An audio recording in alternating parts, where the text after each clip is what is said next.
Today, we're diving into the 5 most famous haunted places in the United States and the mysteries that still haven't been explained.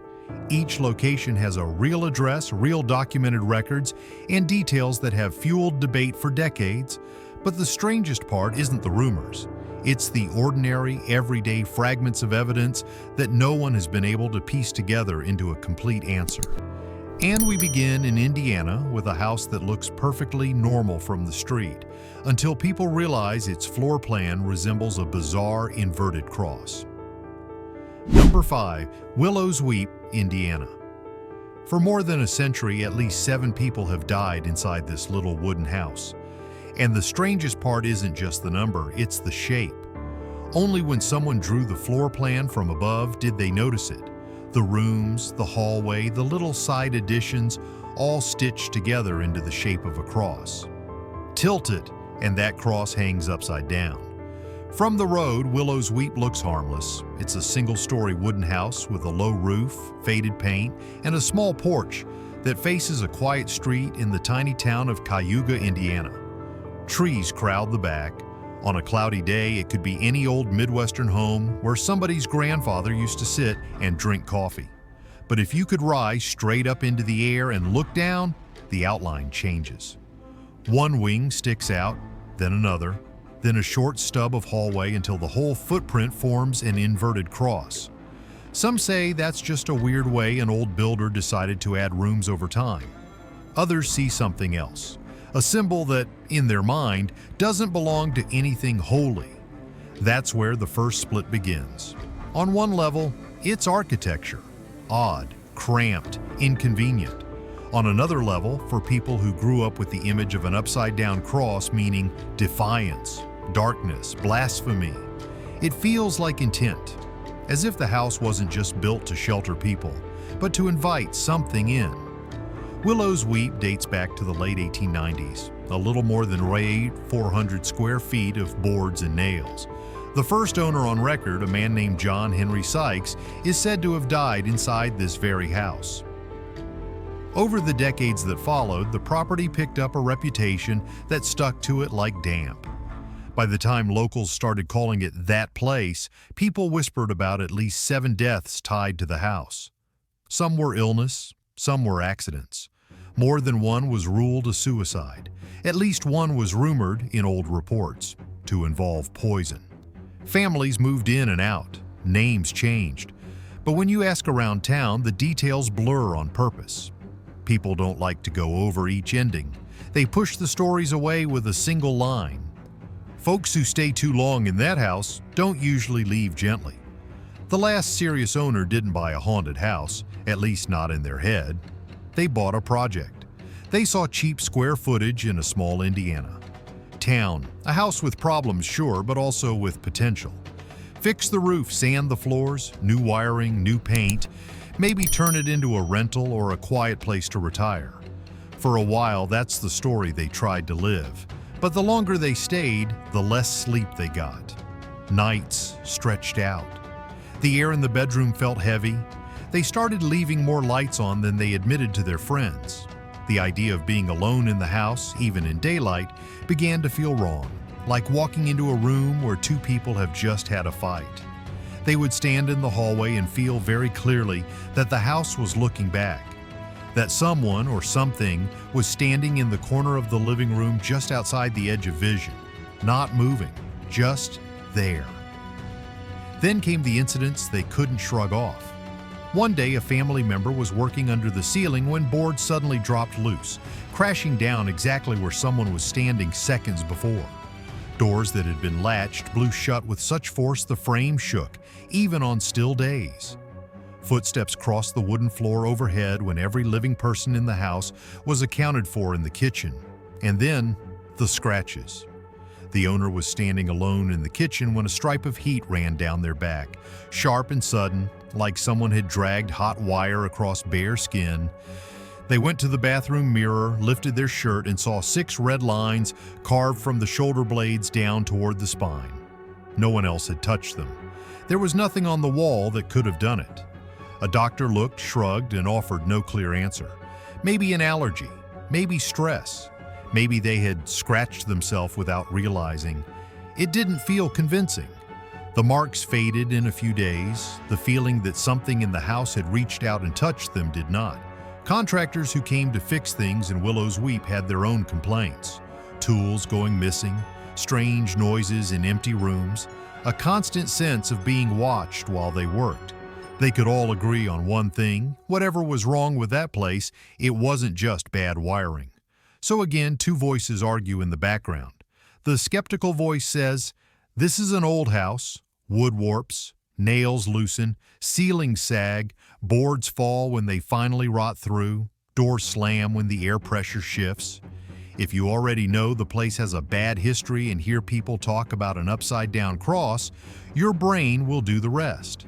It will pour ghosts into every creak and shadow.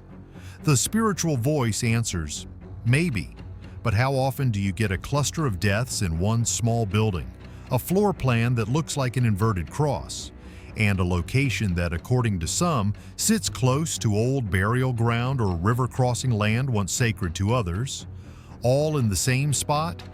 For those who believe, Willow's Weep is not random. It is a drain, a place where heavy energy runs downhill and collects. So what is it really? Just a decaying house plus human imagination, or a trap quietly designed to hold on to whatever souls lose their way inside? And if a small wooden house can carry this much darkness, what happens when you build a whole amusement park, full of children's laughter, right on top of a burial ground? Number 4. Lake Shawnee, abandoned amusement park, West Virginia. In southern West Virginia, down a narrow country road, there is an amusement park that died a long time ago. The ticket booth is empty, the Ferris wheel frozen in place, a row of swings hanging crooked. Parents once brought their children here for ordinary summer afternoons. Only later did people realize that under the rides and the shallow lake, the ground was already full of graves. Lake Shawnee Amusement Park opened in 1926 as a modest park for local families. There was a swimming area, a few simple rides, a pond, and some food stands. On good days, children's laughter rolled through the trees. The park looked harmless, even hopeful. But year by year, it began collecting stories that made people lower their voices whenever they mentioned its name. The most infamous story is about a little girl on the swings. One afternoon, she was riding back and forth while a delivery truck backed toward the concession stand. The driver misjudged the distance. A few seconds of bad timing were enough. People who were there say they never forgot how quickly the music stopped and the shouting turned into silence. Several children also drowned in the swimming area and in the lake. One story neighbors still repeat is about a boy dropped off to swim while his mother ran errands. She came back near closing time and could not find him. Workers searched the water and finally pulled him out. After that, locals stopped saying a child had an accident at the park. They started saying the lake took him. By the time the park closed in the 1960s, at least 6 children were believed to have died there. Numbers change depending on who you ask, but the reputation does not. Lake Shawnee stopped being just the amusement park. It became that place you don't take your kids, and the rusting rides were left as a reminder. What makes this place different from other abandoned parks is what came to light later. Long before anyone thought about rides, this land had already seen blood. In the late 1700s, it was the site of a clash between the settler family of Mitchell Clay and Shawnee people, with deaths on both sides. The soil had absorbed grief long before the first ticket was sold. Decades after the park shut down, a man named Gaylord White bought the property. He had worked there as a teenager and wanted to bring it back. When his crew began clearing the land, they started finding things the bulldozers could not simply roll over: pottery shards, tools, arrowheads. White called in archaeologists. They dug and uncovered at least 13 sets of human remains, many belonging to children. Lake Shawnee, it turned out, had been built directly on a Native American burial ground. Knowing that changes the way you feel when you walk through the ruins. The swings are no longer just old metal. They stand where someone's child may have been buried. Today, the owners sometimes open the grounds for haunted tours. Visitors say they feel watched near the swings and that on still nights a single swing may move while the others stay perfectly still. Some claim to have seen a small girl in a pale dress near the rides for a heartbeat before she vanishes. There are two voices that always argue over a place like this. One says, of course there were accidents. Safety rules were weaker, supervision was poor, and water and machinery are always dangerous. Old bones in the ground prove only that the land has a long history, not that the dead can push trucks or pull children under. The other voice says, building a playground over graves is asking for trouble. In many native traditions, disturbing a burial site is a serious violation. Land remembers, and if the living refuse to respect the dead, the price will surface somewhere. So when children's laughter once rang out over an ancient burial ground, was it just noise in the summer air? Or was it a disturbance that someone on the other side was never going to accept? And if a small forgotten park can carry this much weight, what should we think about a bright tourist lake that draws millions every year, while locals quietly repeat one chilling line, every summer, the lake takes someone. Number 3. Lake Lanier, Georgia. From the air, Lake Lanier looks like a postcard. A huge sheet of blue in northern Georgia cut into the hills like a giant glittering mirror. If you just scroll past the drone footage, it looks perfect. But people who live around the lake have a sentence they throw raindrop calm as knew nothing is unusual about it at all. Every summer, the lake takes someone. Lake Lanier is not a natural lake. In the 1950s, the government built Buford Dam across the Chattahoochee River to create a reservoir. On paper, it was progress. Water for a growing Atlanta, electricity for the region, better control over floods. In reality, it meant one thing for the valley upstream: leave or be swallowed. Tens of thousands of acres were bought up across the surrounding counties. Farms were cleared, roads were abandoned, whole small communities packed what they could onto trucks and walked away. Among them was a mostly black town called Oscarville. Churches, houses, shops, and graveyards all sat in the footprint of the future lake. Officials promised they would move the cemeteries. Crews did dig up marked graves and shift headstones to higher ground. But this was the 1950s. There was no ground-penetrating radar, no digital maps, no neat list of every unmarked burial on every small patch of land. Even people at the time admitted quietly, some resting places were almost certainly left behind. When the dam gates closed, the river rose. It filled hollows and fields, crawled over fence posts, swallowed church steps and porch rails. Where people had once driven to Sunday service, boats now idle and drop anchor. What used to be a valley with a town became a deep, irregular bowl of water they named Lake Lanier. What never changed is what lies under the surface. If you could drain the lake, you wouldn't see a clean, sandy bottom. You'd see a drowned landscape. Old roadbeds still slicing through mud. Concrete foundations where houses and gas stations used to sit. Piles of broken rebar. Piers and docks that weren't worth pulling out. Rows of dead trees left standing, their trunks rotting in the dark. It's not a smooth swimming pool floor. It's a junkyard with water poured on top. That alone would make the lake dangerous. Those underwater structures grab ankles, fishing lines, and anchors. The water is often murky. Visibility drops after just a few feet. If you slip under and panic, you can't see what you're reaching for. You only feel something brush against you or catch on your clothes. Over the decades, locals have watched the same story play out again and again. A boat trip, a cookout on the shore, a group of friends jumping off a dock. One person goes into the water and simply does not come back up. Witnesses often say there wasn't much splashing, not much noise, just a splash, a moment, and then an empty patch of water. By now, the total number of deaths linked to Lake Lanier has climbed into the hundreds. Drownings, boat collisions, people thrown into the water at night and never seen again. Some bodies are recovered days later. Some are never found at all.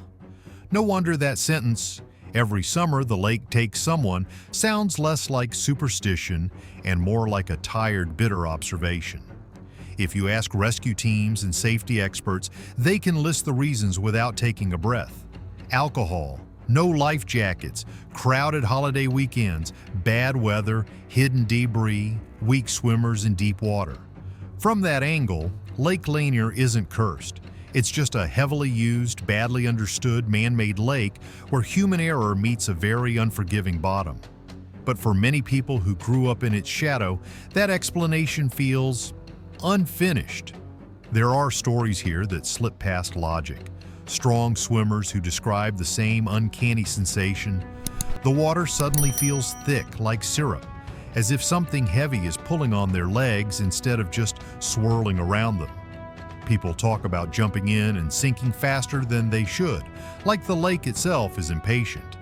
Then there are the legends. The most famous one is the Lady of the Lake, a woman in a blue dress some claim to see drifting near certain bridges or just below the surface at night. In some versions, she is tied to a real car that went off a bridge decades ago. In others, she simply represents everyone who went under and never made it back. Whether you believe in her or not, she's become the face of a feeling people have had for years but can't name cleanly. And for descendants of the communities that once stood where the lake now spreads, there's another layer. To them, Lanier isn't just water and weekend fun. It is built on top of erased neighborhoods, flooded churches, scattered graves that may or may not have been moved. When a place like that keeps taking lives year after year, it's hard not to wonder if something old and unresolved is still echoing under the surface. So in the end, you hear two voices around Lake Lanier. One says, be realistic. This is a deep reservoir full of hidden hazards. If you drink, skip the life jacket, and play at night, bad things will happen. That's all. The other says when you erase a town from the map, drown its houses, its churches, its gravestones, you don't just change geography. You create a debt to the past. And until that debt is somehow paid, the water will never feel completely empty. If Lake Lanier is nothing more than a dangerous lake with bad design and bad decisions, why do so many survivors describe the same strange feeling, like cold, invisible hands around their ankles on nights when the surface is flat and calm? And if that's what water can hold, imagine what might be waiting out. In the dry desert of Utah, on a lonely cattle ranch, where people whisper about creatures that walk on two legs, change their shape, and ignore bullets as if they were raindrops. Number 2. SKINWALKER Ranch, Utah. In northeastern Utah, out where the land turns dry and the sky feels too big, there is a cattle ranch a little over 500 acres wide. On a map, it's just fences, fields, and a dirt road. But the story people tell about this place never starts with the grass or the mountains.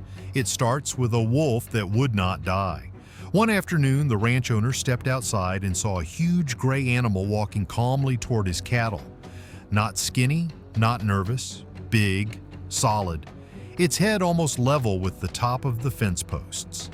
It slipped right into the herd and clamped its jaws around a calf like it had done this 100 times before.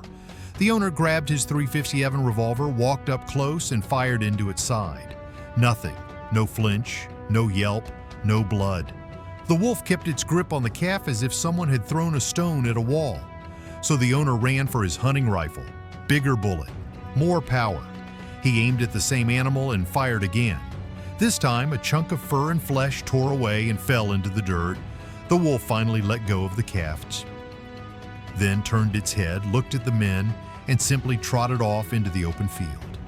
Not limping, not staggering, just leaving. They followed its tracks, deep paw prints in the soft soil, one after another, leading out across the pasture. And then, halfway through the field, the prints just stopped. No rocks, no hard ground, no turn. The trail ended in the middle of bare earth, as if whatever made it had stepped straight out of the world. That story, whether you believe it or not, is the door into one of the most infamous pieces of land in America, SKINWALKER Ranch. The modern part of the tale begins in the mid-1990s when the Sherman family bought this ranch in Uinta County, Utah. About 512 acres, cattle, pasture, a quiet life. The property lies not far from land belonging to the Ute people. The Shermans expected bad winters, sick calves, the normal headaches of ranching. Instead, they started talking about lights in the sky, strange craft hovering silently above their fields, and animals dying in ways they had never seen. After a couple of hard, frightening years, the family sold the ranch to businessman Robert Bigelow, who funded a private team to study the phenomena. Later, another owner, Brandon Fugel, took over and continued the research under even tighter security. For a place that on paper is just open land and livestock, a surprising amount of money and attention has poured into this one valley. To understand why the name Skinwalker sticks, you have to go further back than any of those deeds and contracts. In Navajo and Ute tradition, a skinwalker is a dark kind of witch, a being that can take on the form of different animals and move through the world with bad intentions. It's not a Halloween costume. It's a word many people from those communities avoid saying out loud. The belief is simple. Speak the name, and you invite it closer. Some Ute elders have described parts of the land around the ranch as a place of trouble, a stretch better left alone. Not everyone agrees, and these are stories passed by word of mouth, not written law. But the idea hangs over the property like a second sky. This is not just any ranch. This is ground with a history of fear built in. People who visit the ranch now often talk about the same feeling. The horizon is wide open, yet the air feels heavy, like the room is crowded even when you are standing alone. The gate is locked. No trespassing signs face the road. Cameras stare down at the dirt driveway. Barbed wire runs in places that don't seem to be for cattle at all. It looks less like a family farm and more like a place expecting something to come back. Then there are the reports themselves, collected in books and TV shows. Cattle found dead with clean, precise cuts on their bodies, organs removed, no blood on the ground around them, glowing orbs drifting over the fields, spooking the animals and frying electronics. Silent lights zigzagging across the sky, making turns no regular aircraft should make. People walking certain spots and suddenly feeling sick, burned, or overwhelmed, with no clear medical cause. All of this comes from testimonies and case notes, not from controlled experiments. There are no peer-reviewed papers proving that something impossible lives on this ranch. There is only a thick stack of, "This is what I saw," and "This is what happened to my herd." So again, two voices argue over the same patch of dirt. One voice is strict, scientific, and unimpressed. It says, predators and scavengers can leave very strange wounds. People misjudge distance and speed in the dark.